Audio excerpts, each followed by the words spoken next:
Bapak Ibu Saudara, mari kita satu dalam doa. Bapa di surga, kami bersyukur hari ini Tuhan meringankan langkah kami datang ke gedung gereja oleh karena ada kehausan dan lapar akan persekutuan dan firman Tuhan.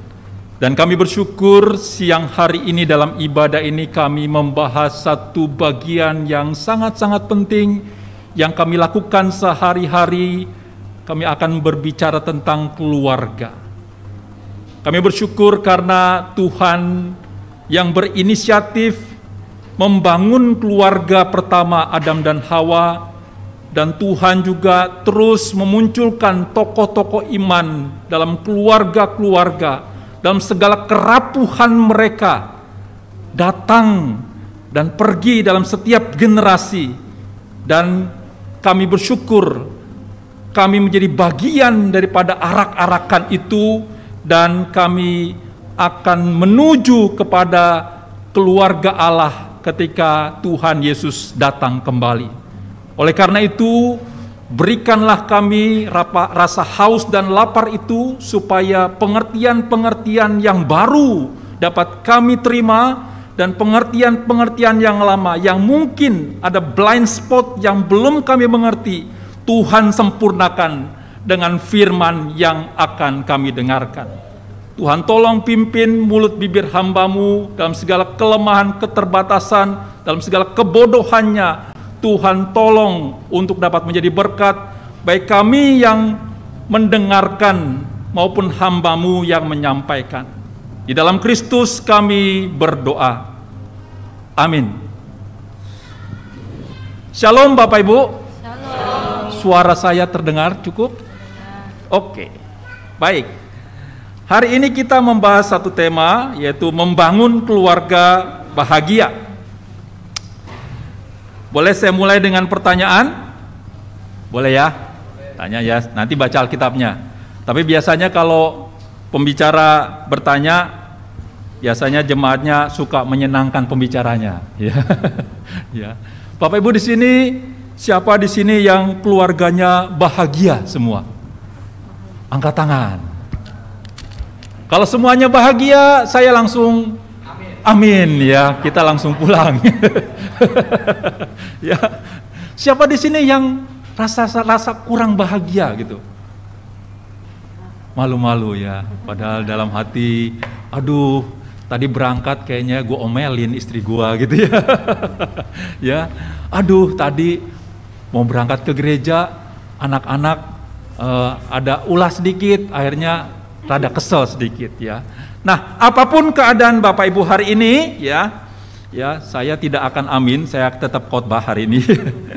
Kita akan membahas satu bagian, yaitu dari Kolose pasal 3 ayat 18 sampai 21. Bagian yang sederhana, tapi sebenarnya ini bagian daripada kesimpulan atau pengajaran daripada Rasul Paulus kepada jemaat di Kolose. Jadi ini semacam praktis atau tentang gaya hidup di tengah-tengah masyarakat. Mari kita membaca ayat 18 yang berulang tahun tanggal ganjil. Masih ingat ulang tahunnya? Masih ingat apa enggak Bapak Ibu? Masih ingat. Saya ulang tahunnya ganjil tanggal 23. Bacanya ayat 18 ya. Lalu tanggal ulang tahun yang genap baca ayat 19. Siap yang berulang tahun angka ganjil. Ayat 18. 1 2 3. Hai istri-istri, tunduklah kepada suamimu sebagaimana seharusnya di dalam Tuhan. Silakan. Hai suami-suami, kasihilah istrimu dan janganlah berlaku kasar terhadap dia. Hai anak-anak, taatilah orang tuamu dalam segala hal, karena itulah yang indah di dalam Tuhan. Hai bapak-bapak, janganlah sakiti hati anakmu, supaya jangan tawar hatinya. Demikian jauh pembacaan firman Tuhan. Yang berbahagia adalah setiap kita membaca, mencintai, dan melakukan firman dalam kehidupan kita hari lepas hari. Terpujilah Kristus, haleluya. Haleluya, haleluya, haleluya.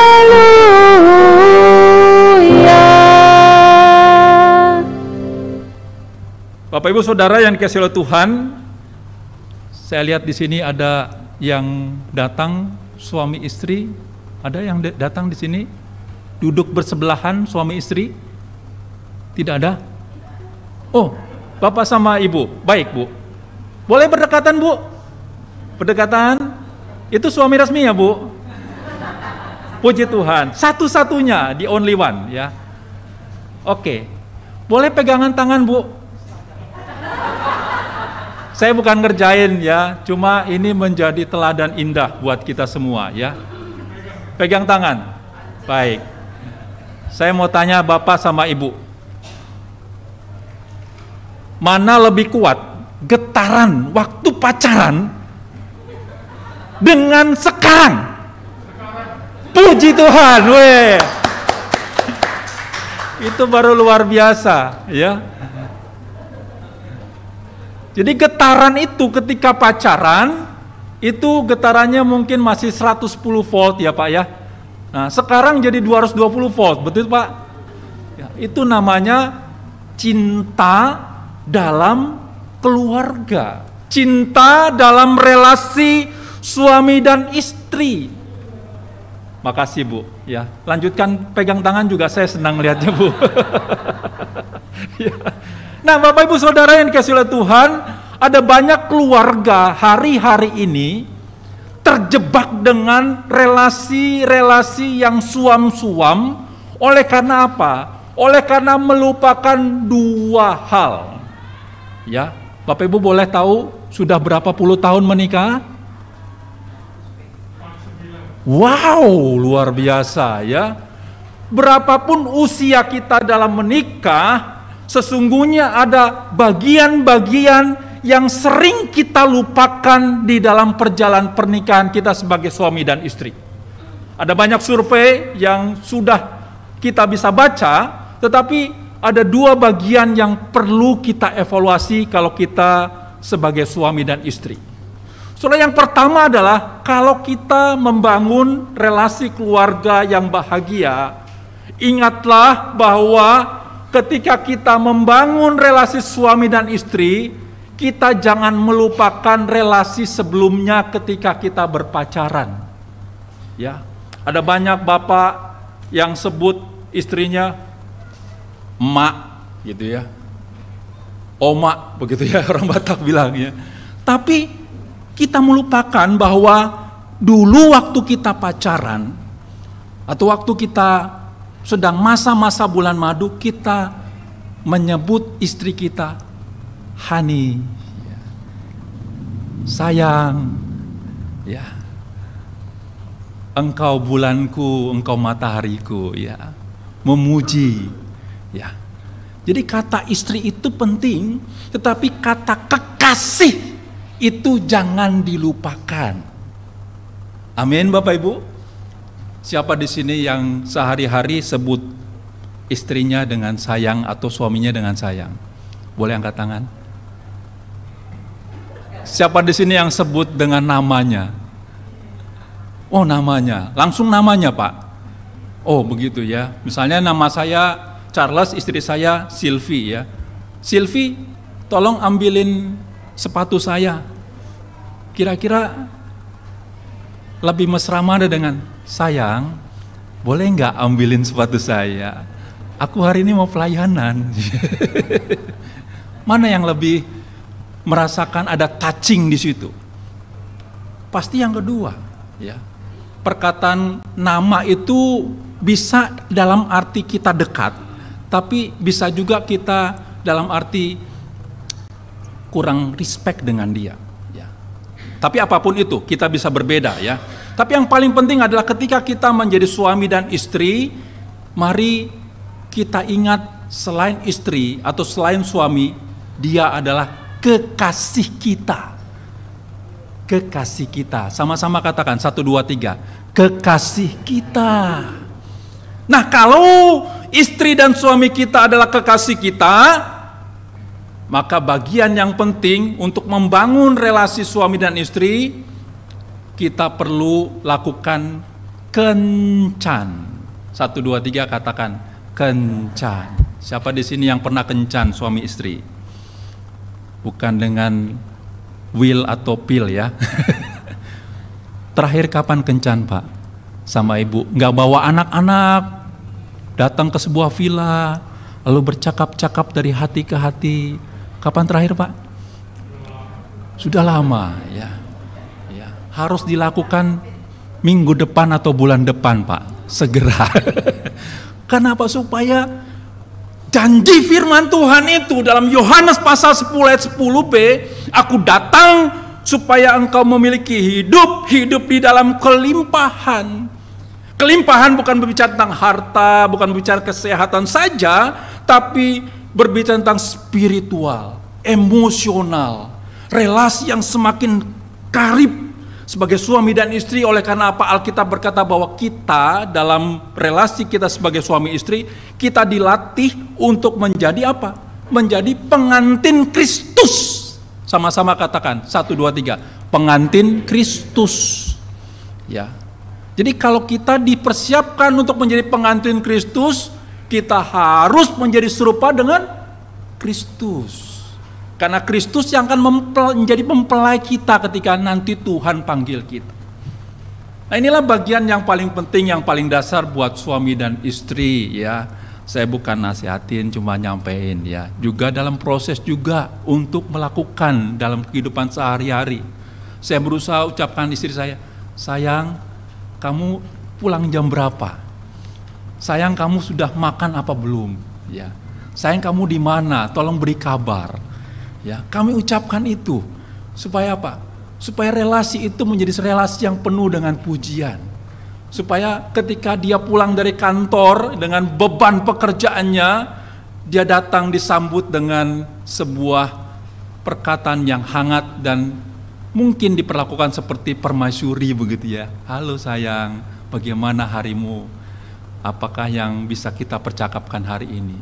Dan kadang-kadang saya begitu banyak diam ketika istri saya mulai berbicara dan berdoa juga. Nah, Bapak Ibu Saudara yang dikasihi oleh Tuhan, saya sudah beberapa purnama tidak pernah masuk gedung bioskop, ya. Sampai ada satu film Ngeri-ngeri sedap, gitu ya. Ngeri-ngeri sedap itu. Ada yang pernah nonton film ini? Oh sudah Pak, puji Tuhan ya. Bapak orang Batak ya? Oh puji Tuhan. Saya juga Pak. Saya rasa ini film yang spektakuler dan juga ada banyak pelajaran yang bisa kita petik dalam kita menonton itu ya. Saudara, mungkin film ini bukan hanya film yang berasal dari suku tertentu, tetapi juga film ini mewakili budaya seluruh Indonesia, bahwa ada banyak keluarga-keluarga ketika berhadapan dengan gereja, berhadapan dengan hamba Tuhan, berhadapan dengan orang-orang di luar keluarga, itu berusaha berkata keluargaku oke. Ya, kalau Bapak Ibu nonton film itu, ya ada satu bagian di mana si ibu itu, ya mamanya si Duma itu jemput Bapak Duma itu ke Lapo ya. Setelah jemput itu ya tiba-tiba ada suara motor dari jauh, rupanya itu suara motor Pak Pendeta ya. Lalu Bapak si Duma itu bilang, tolong dulu, pegang dulu tanganku. Ada apa? Pak Pendeta lewat supaya kita dianggap mesra gitu ya. Ya. Jadi ada banyak keluarga sesungguhnya dari luar itu sangat-sangat oke, ya, sangat-sangat baik, tetapi di dalamnya itu ada banyak pergumulan, ada banyak badai, ada banyak hal yang membuat orang tidak tahu, gereja kadang-kadang tidak tahu, dan kadang-kadang gereja itu hadir pada akhir-akhir peristiwa itu, dan begitu banyak gunung es yang mungkin kita tidak tahu dalam keluarga itu, dan akhirnya gereja dan kadang-kadang hamba Tuhan begitu minim untuk terlibat dalam pergumulan-pergumulan di tengah-tengah keluarga, apalagi perceraian. Nah, Bapak Ibu Saudara yang dikasihi oleh Tuhan, jemaat di Kolose adalah jemaat yang menjadi teladan buat kita hari ini. Secara sederhana, jemaat Kolose itu mau mengingatkan kita bahwa ada dua macam keluarga. Keluarga yang pertama adalah keluarga di mana Kristus menjadi pusat. Kristus yang menjadi utama, Kristus yang menjadi dasar, Kristus yang menjadi penopang, Kristus yang menjadi pilar. Dan yang kedua adalah keluarga yang dipengaruhi oleh roh-roh dunia ini. Ya. Bapak Ibu Saudara yang dikasihi oleh Tuhan, kalau keluarga yang didasarkan oleh Kristus, pasti ada kata tunduk. Atau kata tunduk itu lebih tepat dikatakan saling menundukkan diri, suami dan istri, bukan saling tanduk. Betul ya? Kalau orang keluarga yang berada dalam roh-roh dunia ini, maka keluarga itu pasti dipenuhi dengan kekerasan. Ya, kekerasan verbal maupun kekerasan fisik. Bapak Ibu Saudara, saya pernah baca satu jurnal. Sesungguhnya bukan hanya orang tua, tapi gereja juga kadang-kadang melakukan kekerasan secara verbal kepada para pemuda dan pemudi. Siapa di sini yang pemuda-pemudi? Halo, angkat tangan. Yang masih jomblo siapa? Daftar ke saya. Di GKW Petra banyak anak-anak gadis yang berdoa dan minta didoakan oleh saya, Pak Pendeta, tolong doakan ya. Moga-moga dapat jodoh sesama GKOI ya. Betul ya Pak? Nah Bapak Ibu Saudara, gereja itu kadang-kadang melakukan kekerasan secara verbal dengan berkata seperti ini. Kapan kamu menikah? Kepada anak atau kepada pemuda-pemudi. Bapak Ibu, ini adalah kekerasan secara verbal. Dan baiklah kita tidak mengulangi pertanyaan ini kepada para pemuda-pemudi kita. Ya. Bukankah Kristus yang menjadi utama dalam hidup kita? Ya, bukan pernikahan. Ada orang-orang yang dipanggil memang untuk menikah, tapi ada orang-orang yang dipanggil untuk tidak menikah. Itu yang dikatakan oleh Rasul Paulus dalam 1 Korintus. Ya. Artinya pertanyaan itu sebenarnya pertanyaan kekerasan kepada mereka. Jadi jangan bertanya itu sekali lagi, sekalipun kepada mereka. Kalau Tuhan pimpin untuk mereka menikah, maka mereka juga dengan segala pengetahuan mereka sebagai generasi digital, mereka pasti menemukan pasangan hidup mereka. Ya, pergumulan gereja adalah ada banyak pemuda-pemudi yang akhirnya masuk dalam program chatting ya, chatting untuk cari jodoh di di handphone begitu ya. Dan kita tidak tahu karena orang-orang yang chatting itu tanda kutip ada banyak mungkin memakai topeng atau kepalsuan dan lain-lain ya. Beda dengan kisah Alkitab, contohnya Yakub dan Yakub itu ketika menanti calon istrinya itu, dia menanti berapa puluh tahun? Yakub 14 tahun, betul Pak Penatua ya. Hadiahnya diambil nanti ya. Ya, sepeda ya. Ya, dia menanti 14 tahun untuk mendapatkan istrinya. Artinya apa? Waktu itu penting. Ya, pemuda-pemudi betul kita harus bergumul ya. Dengan jelas apakah Tuhan pimpin, dekatkan engkau dengan pacarmu itu. Tapi waktu menjadi ujian penting untuk kita mendapat tanda-tanda bahwa itu adalah kehendak Tuhan. Nah, Bapak Ibu Saudara yang kasih oleh Tuhan, sebabnya Kekerasan yang berikutnya buat anak-anak pemuda adalah, atau keluarga baru tepatnya dikatakan, kalau dia sudah menikah, lalu ada banyak orang bertanya, kapan punya anak? Ya. Saudara, ini juga kekerasan. Jangan lakukan ulang lagi pertanyaan seperti ini. Ya. Saudara, ada satu teman saya, kakak tingkat, kebetulan dia berkeluarga dan anak pertamanya keguguran. Dan dalam bahasa Batak, orang yang belum punya anak itu ada sebutan amanisi paima, inanisi paima, betul ya? Sini yang orang Batak, betul ya Mang ya? Ya. Dan perkataan itu sesungguhnya perkataan kekerasan. Oleh karena apa? Kita dipaksa untuk cepat-cepat mendapatkan momongan, ya. Atau kadang orang yang baru menikah, kita dengan ringan saja berkata, mudah-mudahan cepat dapat momongan ya.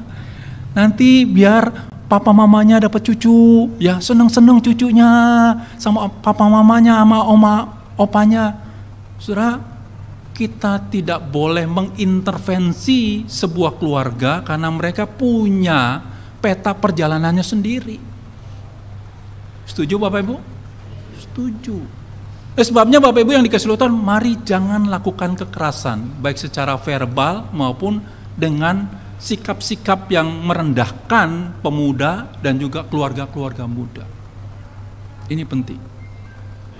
Dan kekerasan yang berikutnya buat remaja adalah kalau ada orang berkata, terutama buat komisi pemuda, tiba-tiba ada orang baru datang atau orang-orang yang lama datang waktu kuliah datang ke GKOI Persekutuan, lalu kita berkata, baru datang, kok makin banyak jerawatnya, gitu kan? Jangan pernah lakukan itu Bapak Ibu. Pemuda kita akan berkurang ketika kita menyambut dengan perkataan seperti itu.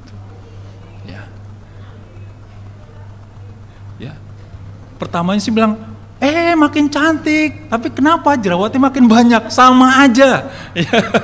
Itu hanya klise ya, tapi ujung-ujungnya tahu bahwa jerawatmu memang makin banyak begitu ya. Nah, inilah kekerasan-kekerasan yang harus dihindari di tengah-tengah relasi kita, baik di tengah-tengah keluarga maupun di tengah-tengah gereja. Nah, Bapak Ibu Saudara yang kasih oleh Tuhan, itu sebabnya Rasul Paulus berkata bahwa bagian ini mau menekankan bahwa kalau kita mau membangun baik relasi suami dan istri maupun relasi orang tua dengan anak ataupun dengan sesama, Kolose pasal 1 ayat 16, mari kita lihat bagian ini ya. Ini bagian yang penting, ayat inti daripada kitab Kolose ya. Dikatakan, karena di dalam Dialah telah diciptakan segala sesuatu yang ada di sorga dan yang ada di bumi, yang kelihatan dan yang tidak kelihatan, baik singgasana maupun kerajaan, baik pemerintah maupun penguasa, segala sesuatu diciptakan oleh Dia dan untuk Dia. Bapak Ibu Saudara yang kasih oleh Tuhan, betul ketika kita mau membangun rumah tangga, kita perlu ekonomi finansial ya. Kitab Amsal berkata bahwa persiapkanlah ladangmu sebelum engkau membangun rumah ya. Artinya apa? Engkau harus punya pekerjaan itu tetap, dan kalau pekerjaan itu sudah dipersiapkan, ada tabunganmu, baru engkau bangun rumah tangga ya. Saudara, ada satu pergumulan di jemaat kami, ada orang yang mau menikah ya. Lalu bukan jemaat kami, maaf, simpatisan. Lalu kedua calon pasangan ini belum bekerja dan tidak punya pekerjaan. Ya. Lalu saya berkata sama mereka dan juga sama majelis, saya bilang saya mau taat sama firman Tuhan. Orang yang belum bekerja belum siap untuk membangun rumah tangga. Ya. Dan puji Tuhan, kami tetap konsisten untuk bagian itu. Ya. Karena kalau kita mempersatukan mempelai atau dua pasang anak manusia ini dalam pernikahan, maka pilar-pilar, pondasi-pondasi keluarga akan sulit untuk dipertahankan. Ya. Sebabnya Bapak Ibu Saudara, mari kita perhatikan anak-anak kita, doakan mereka supaya mereka punya pilar-pilar. Kolose pasal 1 ayat 16 juga mengingatkan kita bahwa di dalam pernikahan yang paling utama adalah Kristus dan juga untuk Kristus. Tujuannya apa? Tujuannya untuk Kristus. Ya. Jadi tidak ada tujuan-tujuan yang lain. Kita tahu memang kalau kita menikah itu, oh ya, 5 tahun pertama masih ngontrak, oke lah. 10 tahun udah punya rumah, puji Tuhan. 15 tahun udah punya mobil, puji Tuhan, begitu ya. Lalu setelah 15 tahun, anak-anak kuliah, puji Tuhan, begitu ya. Pikiran kita kadang-kadang lebih banyak dipengaruhi oleh perencanaan secara ekonomi. Apakah itu penting? Penting. Tapi Kolose pasal 1 ayat 16 dikatakan bahwa apakah Yesus menjadi segala sesuatu di dalamnya. Yesus menjadi pusat yang utama di dalam perencanaan kita. Kalau itu menjadi sesuatu yang sekunder dalam pergumulan kita, maka kita akan tersesat, kita akan kehabisan tenaga untuk melihat kanan dan kiri, persaingan di tengah-tengah dunia pekerjaan, baik di tengah-tengah tetangga, dan akhirnya apa? Kita menjadi orang-orang yang dipengaruhi oleh roh-roh dunia ini. Saudara yang dikasihi oleh Tuhan, ada seorang suami istri, bukan jemaat kami, tapi dia tahu, sering datang ke tempat kami, simpatisan. Saya tahu dia orang kaya, tinggalnya di daerah Bintaro, di perumahan yang sangat mewah. Lalu dia tiba-tiba telepon saya, Pak Pendeta, saya mau datang, minta didoakan. Ya, oke Bu, mari saya tunggu di gereja. Ya, saudara, waktu kami percakapan, ya, saya katakan sama suaminya, Pak, Bapak kenapa melakukan kekerasan kepada Ibu? Pak Pendeta, saya nggak tahu. Waktu saya lihat wajah istri saya lihat wajahnya itu seperti wajah almarhum mamanya. Artinya apa Bapak Ibu? Ngelihat wajah istrinya seperti ngelihat wajah setan, begitu kan? Ya. Saudara, bayangin ada relasi yang begitu luar biasa rusak.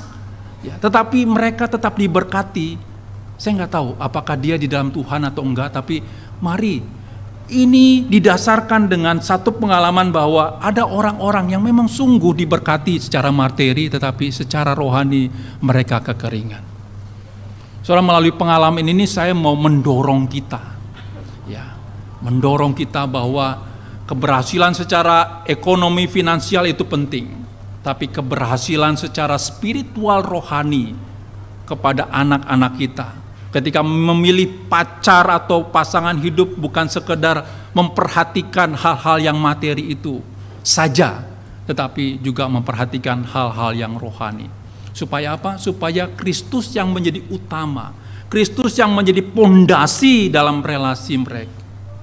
Sebabnya Bapak Ibu yang dikasihi oleh Tuhan, mari kita belajar dari kitab Kolose bahwa relasi kita sebagai suami dan istri saling tunduk, saling mengasihi seperti kita mengasihi Kristus, dan mari kita juga mengasihi anak-anak kita. Jangan sampai anak kita menjadi tawar hati, ya.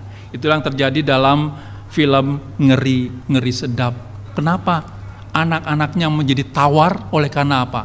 Oleh karena otoritas Bapak Siduma itu, dia menolak untuk berubah. Padahal anak-anaknya sudah berubah. Dia sendiri berkata, kalau anak saya berubah, anak itu harus mengikuti saya. Kalau dunia berubah, bukan saya yang berubah, dunia yang harus berubah. Bapak Ibu, ini sebuah zaman di mana semua orang belajar. Bukan hanya anak-anak kecil, TK, SD, kita pun yang sudah memasuki usia indah, memasuki usia jam 5 sore, juga harus belajar tentang anak-anak kita dan tentang diri kita. Bapak Ibu, selamat berproses untuk kita melanjutkan keluarga kita, jangan lupa 2 tips yang saya sampaikan di awal. Mari sebut pasangan kita sebagai sayang, honey. Yang kedua, rencanakan date atau kencan kepada pasangan kita. Titip anak-anak semua, biar kita jalan berdua, memadu kasih. Disitulah kita akan merasakan kelimpahan seperti Yohanes pasal 10 ayat 10b. Selamat menjalani relasi keluarga. Amin.